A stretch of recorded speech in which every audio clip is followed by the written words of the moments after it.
Peace, family. What's going on? It's your boy Biggs back. This is going to be part 2 of my analysis of the Tyree Nichols body cam footage that was released. I did a video yesterday, tried to keep it short. I'm going to do the same today as far as trying to keep it short, but this one may go a little bit longer. As I said yesterday, really I just kind of touched on a couple of points. Only one from the actual body cam footage. The other two, I spoke about Tyree's mom and what she's using as a coping mechanism, and then I spoke about an interaction that I had with somebody online. So today, the goal is to discuss more about what actually happened as far as the body cam footage. All right, so just to go through step by step, from what I understand, this was a regular traffic stop. I'm not sure as what the reason for the stop was, but at this point, that's actually, at least in my opinion, that's irrelevant, right? So they stopped Tyree, and from where the body cam footage picks up, they're being super aggressive with him, telling him to get his ass out of the car, yelling, cursing, screaming, regular police tactics, right? Then finally they actually get him out of the car. He's complying with them. He is not resisting, but at the same time, what you have to understand is when you are in fear, which most of us are in fear when it comes to police, and especially when it's a bunch of them and it's dark and they're yelling and screaming and cursing at you, it becomes a little difficult to follow the instructions that are being yelled at you, because you're human and you got to deal with the adrenaline dump that you're getting, which is usually fight or flight, right? So the officers end up wrestling him to the ground, and at this point they're macing him and they're threatening him with the taser, right? After a while, fight or flight really takes over, and he's able to kind of wiggle free and he takes off, right? At this point, well, we know what happened, but at this point, the cops ran after him for a little bit, and then they radioed in for backup. Shortly after that, he was found somewhere else close to the area where he was running from by a bunch of other cops. Okay, so after the other cops do catch him and detain him, you see the cops from the first interaction, they run up on the scene and immediately just start pounding this guy out. Like, I mean, it's crazy how they do it. Like yesterday, I referenced how gangbangers do their initiation, or how if somebody is getting jumped in the hood, like this is how it looks. That is exactly what it was. They were already on him. I want to say it was 3 cops that were on him, and you see another cop literally just run up and start wailing on him, right? Again, they're threatening him, they're cursing at him, usual bully behavior, right? Finally, they get him in cuffs and stand him up. At that point, and this is what really kind of messed with me, at that point you see a cop that you saw before. This is one of the cops from the first interaction, when one of the cops in that first interaction, when he sprayed the mace, this particular cop caught it, right? So you see him getting, water poured in his eyes before the second encounter. So he runs up and immediately just starts banging on him, right? This is on camera, mind you, right? Hits him a couple times. After that, you see him back on the floor, regular police action, you know what I mean? They get you on the floor. Even though he was cuffed, they got his, their knees in his back. Obviously, not for a super extended period of time, but then they sit him up and got him leaning on a car, sitting in the street. And at this point, well, this is when they start hatching their story and getting their story together, which is wild behavior. So now, just like a gang, right, waiting for the police to come, they start getting their story together, right? And you hear the one cop, the same cop that was throwing those haymakers, you hear him start to give the narrative as to what happened. You hear him say, we pulled him over, it was a regular stop. He started getting crazy. Then he grabbed for one of the other officers' guns, and it was on from there. You also hear this same cop bragging about the amount of force that he was using punching this man who was in cuffs, and saying that he was just eating them. So he had to be on some sort of drugs. This was their assumption, because he didn't just drop when his cop hit him. Now, it could have been because the cop hit like a little kid, or it could have been because of the adrenaline dump, which is what I believe to be the case. The adrenaline dump that this man was receiving was not going to allow him to drop, right? He is in fear for his life. He is in custody, so he can't really run, right? But the adrenaline is keeping him standing, which obviously makes this other cop upset, so he keeps hitting him, right? So anyway, the cops is bragging to his boys about the punches that he threw, and also getting a story together saying that the reason that they started to beat Tyree up was because he grabbed for a gun. Now, if you saw the video, you know that didn't happen. If you didn't see the video, trust me when I tell you, at no point did that occur at all. He did not grab for any of their guns, right? But this falls in line with the police story, the usual story, right? Because what do they always say? I feared for my life. Well, why did you fear for your life? Because he grabbed for so-and-so's gun. This is usually the excuse that they use when they shoot somebody, but since this man died, they figured they would, kind of use that as well. But at this point, he's not dead. He's up, he's breathing, he's conscious. So their frame of mind, I'm not too sure of, but because of the way the world is right now, especially in this country, they decided that they wanted to get their story together. And the best story, the best sounding story, was that this black man who was on drugs grabbed for a police officer's gun, so they had to do what they had to do. Now, how they would justify ass whipping, especially the way that they did it, as opposed to shooting, who knows? But nobody accused these guys of being smart. This is just what it is. Okay, understand. I've done my best to explain what happened as I saw it, and I'm gonna be honest with you. It is definitely not an unbiased opinion, right? Because this man is dead. And furthermore, before I even saw the body cam footage, I heard his mother refer to his death as an assignment. So that put me in a space mentally where I'm like, I don't have the ability to be impartial, right?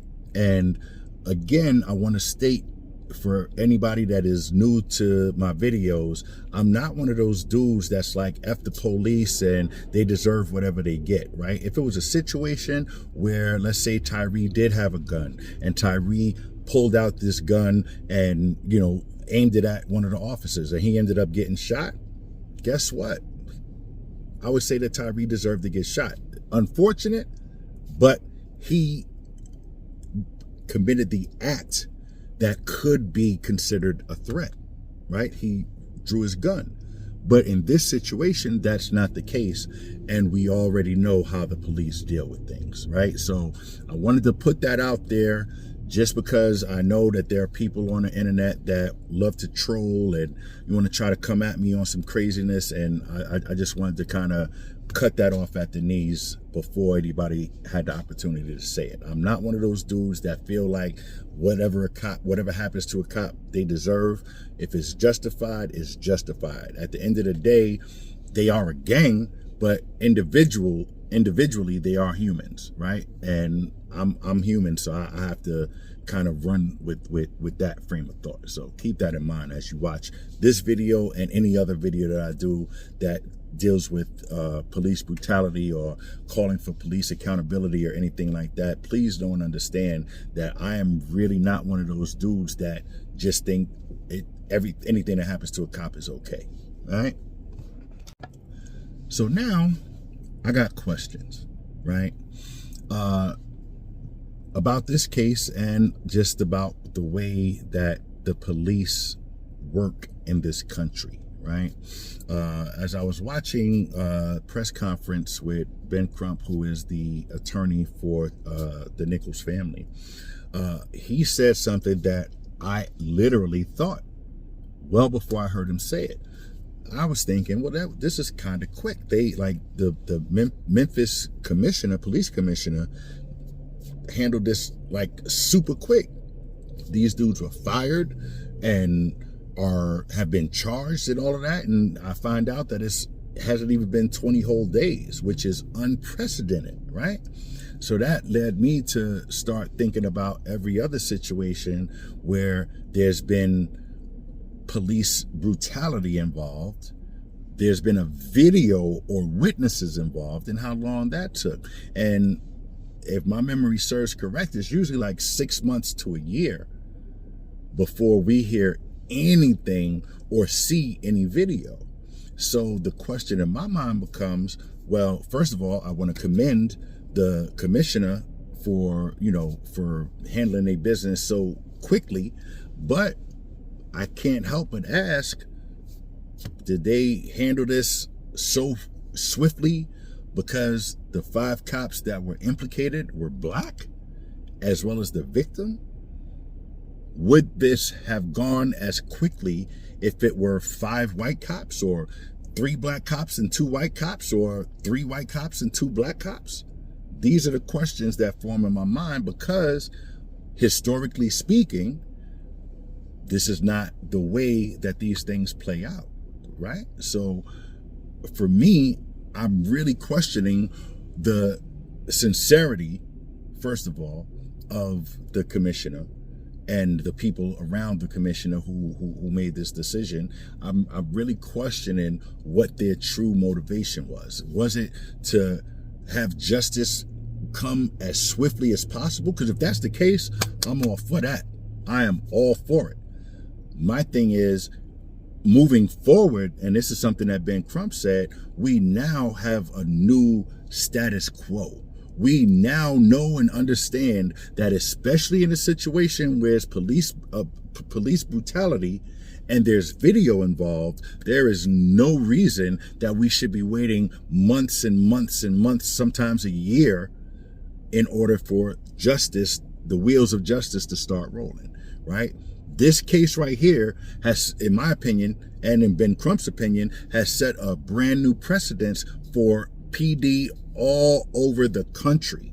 And my thing at this point is, we, the people, not just black people, we, the people, need to make sure that anytime this kind of thing happens, it is handled as swiftly as this time.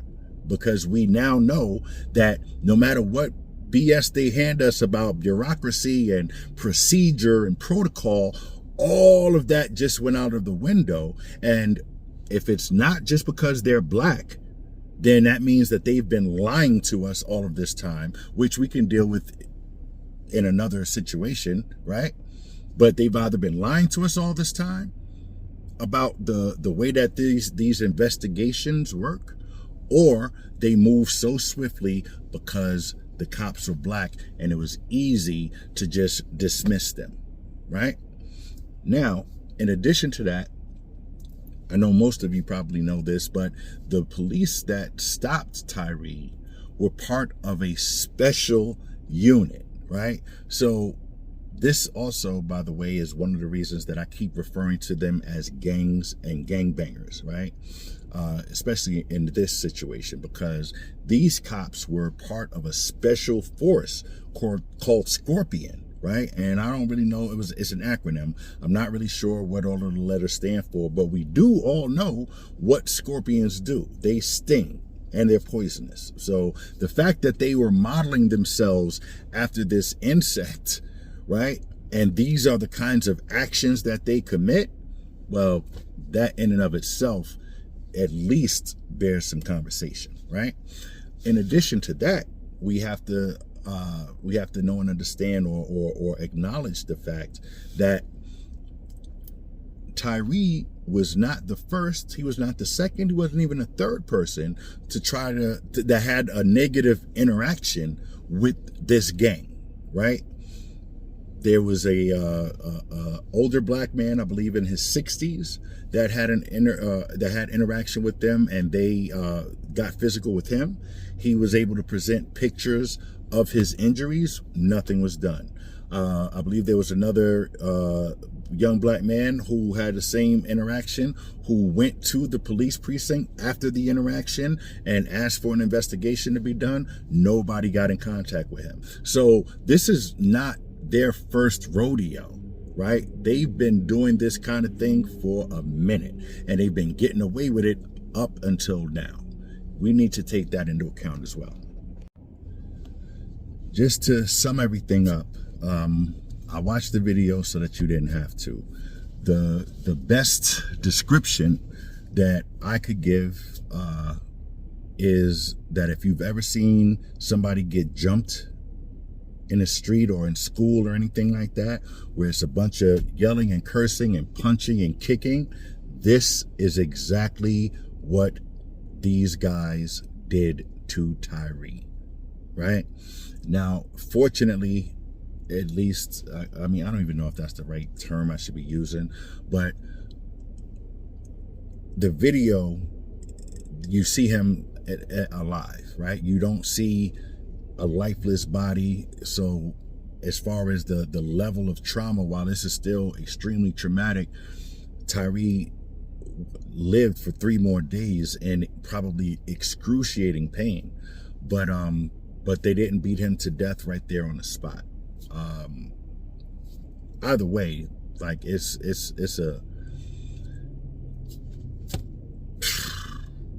this is wild behavior, for real. I'm gonna close out by saying I'm not sure what the answers are, right? I've never claimed to be the guy who can fix this, right? I just know that we have to figure something out to fix it.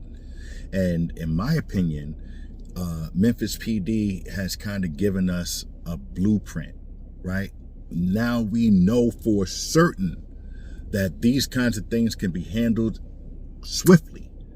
So the next time that this happens, because unfortunately it's gonna be a next time, right? Might not be 5 black cops, might not be 5 cops, but something similar to this will happen again. We have to hold all police departments to the same standard moving forward. These cops should all get life. One thing I didn't touch on, because I personally want to do some more research, but the ambulance that arrived on scene, at least the footage that I saw, they did not attend to Tyree. They attended to the cops first, giving them saline for their eyes and all that kind of stuff. So if that was indeed the case and they were on scene and did not render aid, then these guys need to be punished as well. We have to start demanding that when these kinds of things happen, everybody that's involved goes down. Bottom line, everybody, no matter who they are, what their position is, or whatever, what their rank is, none of that should matter.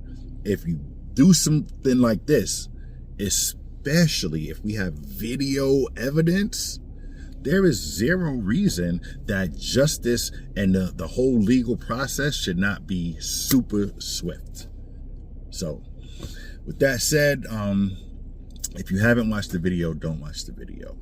There's no reason for it.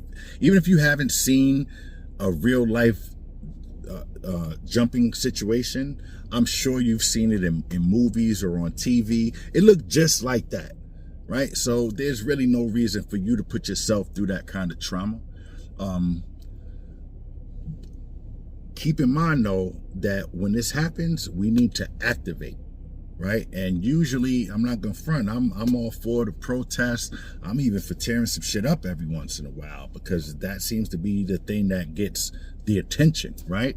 But at this point, I think that we can play it a little bit different, as far as they're moving along pretty quickly. So in this particular situation, there definitely shouldn't be any rioting, anything. We should definitely stay protesting and stay visible and be vigilant, but there's no reason to tear things up. However, and this is not me advocating for anything, right? But I personally would not be mad if the same situation or a similar situation occurred and the police tried to revert to their old tactics of stretching it out and trying to just wait it out so that the public's attention is no longer on it. Yeah, maybe some things might need to be moved around, let's just say. All right.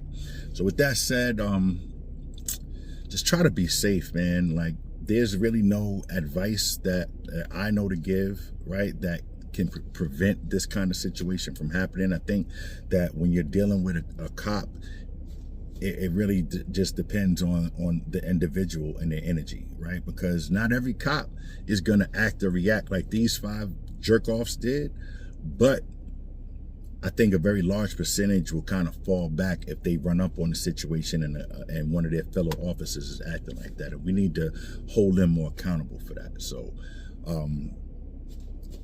just try to stay safe and deal more with resolution conflict. Like, this situation obviously wasn't Tyree having an issue with somebody else and then police were called, but I constantly am talking about black on black violence. This is black on black violence, blue on black violence, police brutality. Like, it's a whole bunch of different things, very nuanced, but very straightforward. And we need to figure out ways to interact with each other better, and that will allow us to form the kind of unity that we need so that we can actually go up against our actual opposition, which is the system of policing, right? So with that said,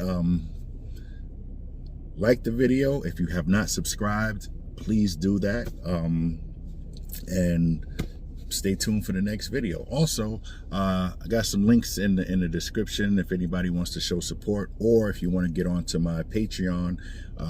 You get videos like this before I put them out on any other platforms, and also some written word and things like that. So I'll see y'all the next time, and hopefully I won't be talking about another black body in the street by police.